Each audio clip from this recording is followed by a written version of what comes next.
Hello, this is Ashley from State Hearings, the ACMS team, and this tutorial video is going to explain the ACA rehearing process, which is now in ACMS. And we're going to start from the very beginning at the time that the rehearing is requested. Here you see on a screen the appeal. This is a fake appeal with a fake person, fake name, fake address. We are in our test environment in ACMS. So this case is closed, and there's two different ways that a claimant can request a rehearing. And I say claimant, there's two different kind of rehearing requests. There is the agency rehearing request, where the agency can request that a case be reheard, or a claimant rehearing request, where the claimant or AR can request that a case be reheard. So there's two different avenues for the request. Typically, when someone requests a rehearing, they have to request the rehearing in writing. That goes to State Hearings, and it goes to our Rehearing Unit, and they would be opening the task that begins the process. There is another way that a claimant can request a rehearing if they have an ACMS account. There is a button on the account that says Request a Rehearing. When they push that button, it asks them to upload a document, which is going to be considered the request for the rehearing. And basically what that step does, the pushing of the button on their account, is the same thing as what I'm going to show you this very first step, which is opening the rehearing request task. Typically this is going to be done by State Hearings. There could be a chance that an agency can also open this task, but that would probably be very rare. So what State Hearings would do, they would receive the letter in the mail or by fax or maybe by email requesting the reopen. So State Hearings Rehearing Unit will open this task called the Rehearing Request Task. So they're going to go to Task, New Task. They are going to go to Rehearing Request Claimant right here. There is an agency one as well that you can do, but most of the time the rehearings come from the claimant. There are several different fields here that are available. There are only 1, 2, 3 fields that are required. Please remember to always leave the assigned user field blank, like you would do for every other task that you open in ACMS. Due date is not really necessary. It's not a required field. You can put any of your task notes.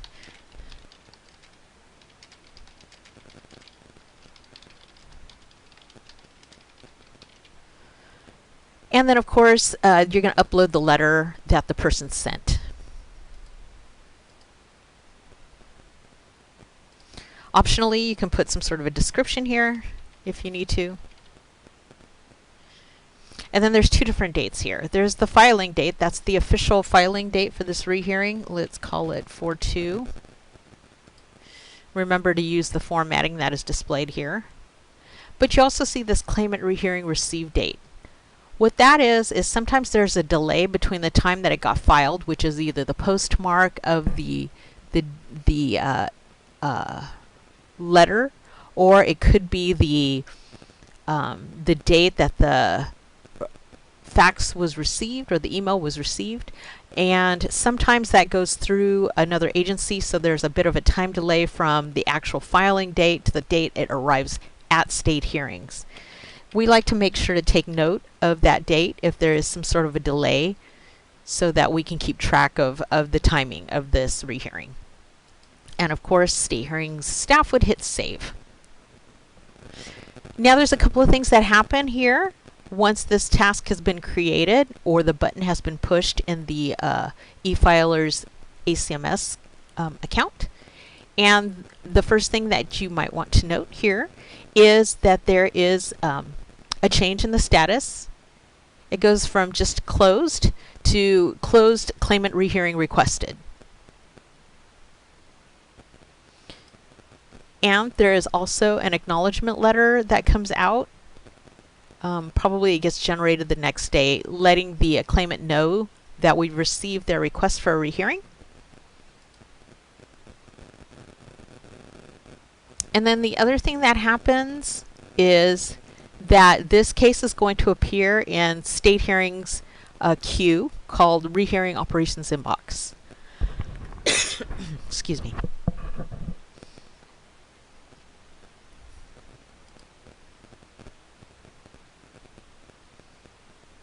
So I believe the person's name was Wong. There it is. So here it is in the inbox.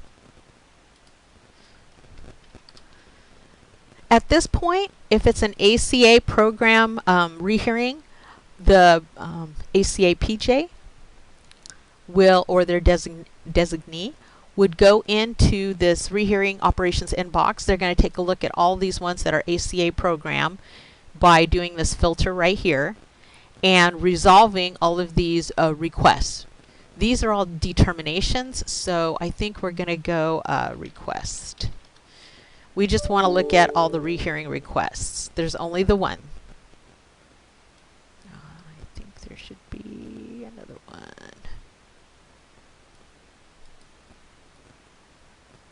Let's see. So here we have different requests. And I think ours is Wong. Let's try to find Wong.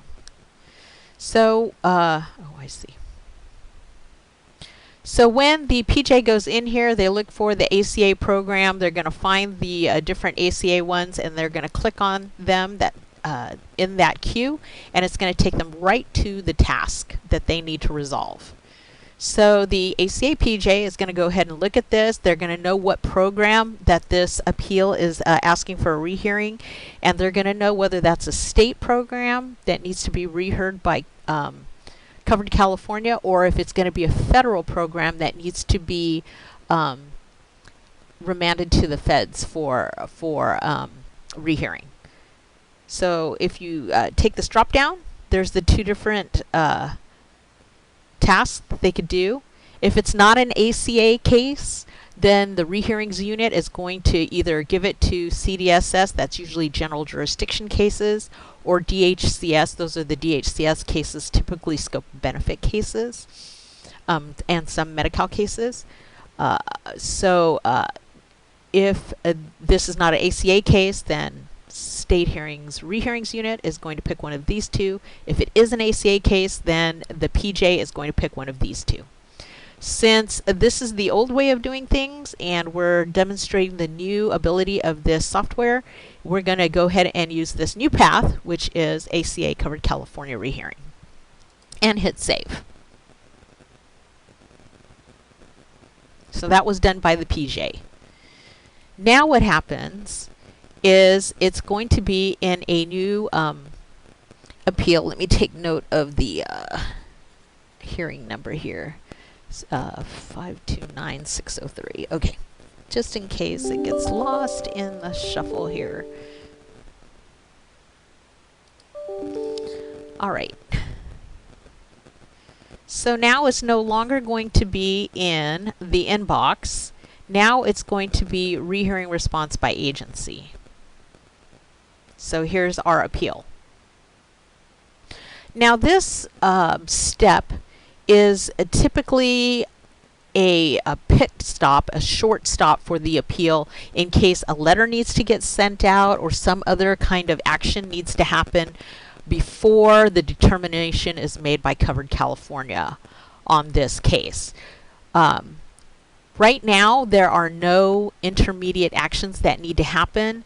So the PJ, once they're done doing the inbox, can go in here and look for the ACA cases and click on that task and just click on the only action that's available, which is response completed. We'll wait for it to load here and then go down here and say rehearing response complete and hit save.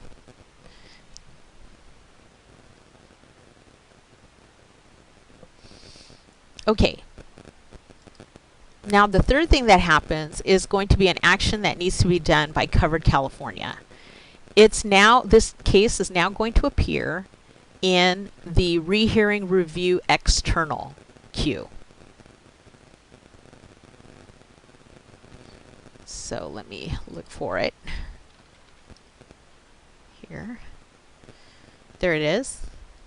And what happens here is Covered California is going to go into this external queue and they're going to resolve the whole list of cases. All they have to do is click on it and it's going to take them to the task that they need to do. And here it is. So this is a rehearing determination external. That means Covered California is going to take a look at this case. They're going to either grant or deny this rehearing request. So at this point, a letter is going to get generated that's going to get sent to the claimant to let them know the status of their case. There is a spot in the letter that allows the person who is doing this determination to put in a paragraph. Basically, you just want to write your paragraph giving the reason why you're either granting or denying the rehearing request. So you can say something like Covered California grants this rehearing request,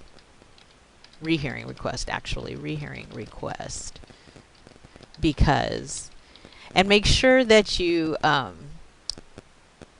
write this as if it's going to be a part of a letter, because it is, using correct, grammar and punctuation, etc. I know sometimes when we're filling out our task notes and stuff, we just we don't put any punctuation or we just don't capitalize. But this is going in a letter, an official letter, so be sure that you put in good grammar and business language, etc., etc. Or, Covered California denies this rehearing request because I think the denial requires a reason more than the grant, because if you grant a rehearing request, the claimant's just going to be happy, yes, thank you. But if you deny it, they're going to want to know why in the world did you deny this rehearing request.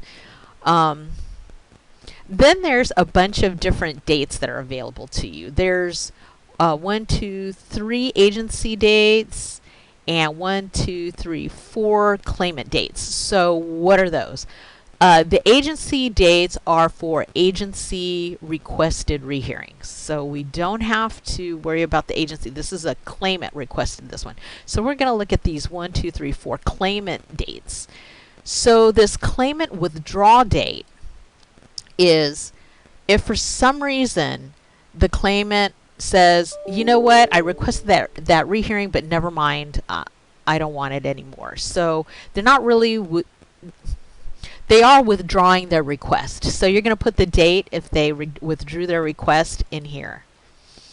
External rehearing determination date, so the date that Covered California made their decision on whether to grant or deny this rehearing.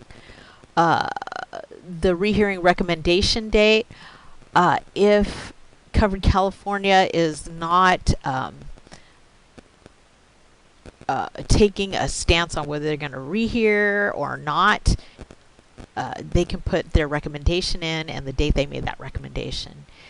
And then this rehearing review completed date is for state hearings to put in the date. So basically, again, we're tracking the date of the rehearing and the progress, the different steps that it's going to be taken, because it's going through so many different checks, like it's going to go to the PJ and it's going to go to Covered California.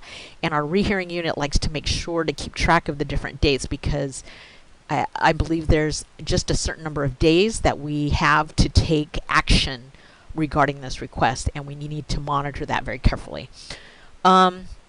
This DHCS rehearing determination file, that is probably not going to be used. I talked to the ACA PJ and they said that it is extremely rare that Covered California would ever send a case to DHCS for review.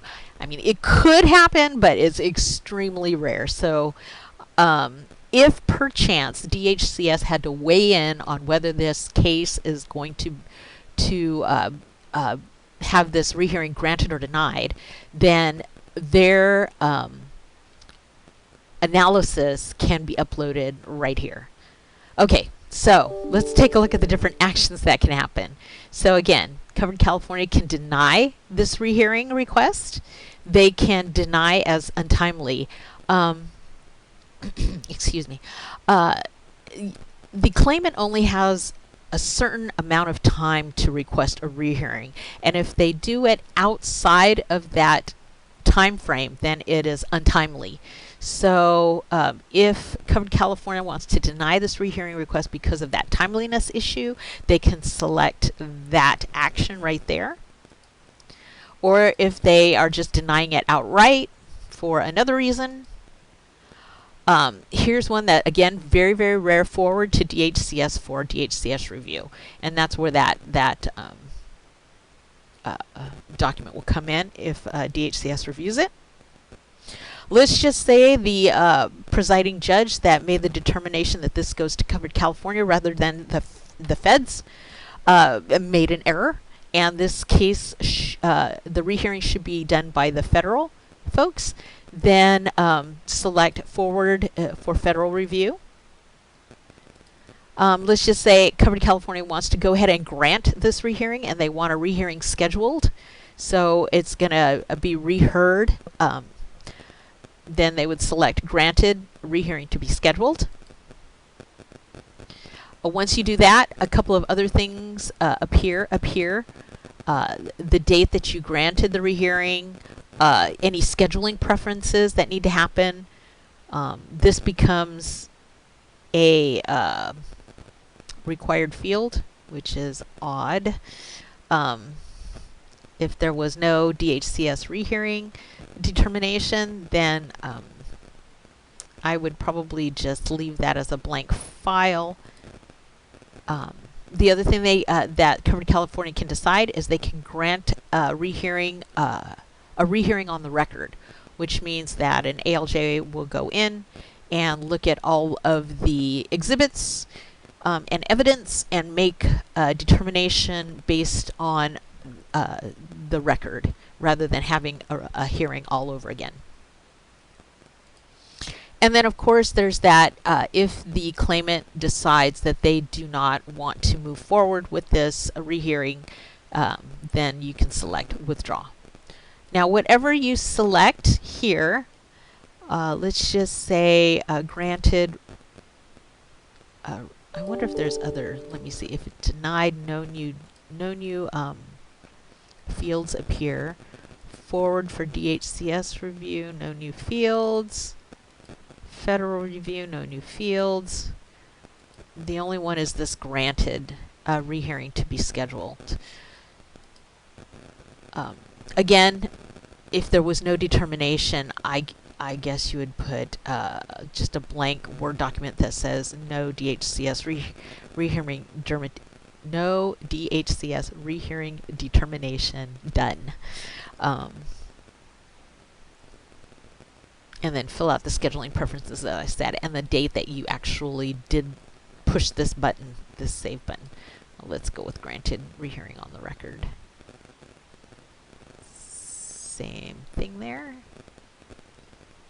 Or denied. Okay. So whatever you decide, make your choice and then hit the save button. And that is it. If you do select that this case should be reheard, then State Hearings will go ahead and schedule it or assign a judge to rehear it on the record. If it is withdrawn, then the case gets closed again. If you deny it, again, the case gets closed. So most of the actions at this point now become the actions for state hearings to complete. And then Covered California would come in again at the end if there when there's a new decision made on the rehearing. Okay, that pretty much concludes my tutorial on the ACA process, rehearing process in ACMS. If you do have any questions about this process, you can contact the ACMS team at acms@dss.ca.gov. You can also contact the ACA team at shdAcaoperations@dss.ca.gov. All right, thank you.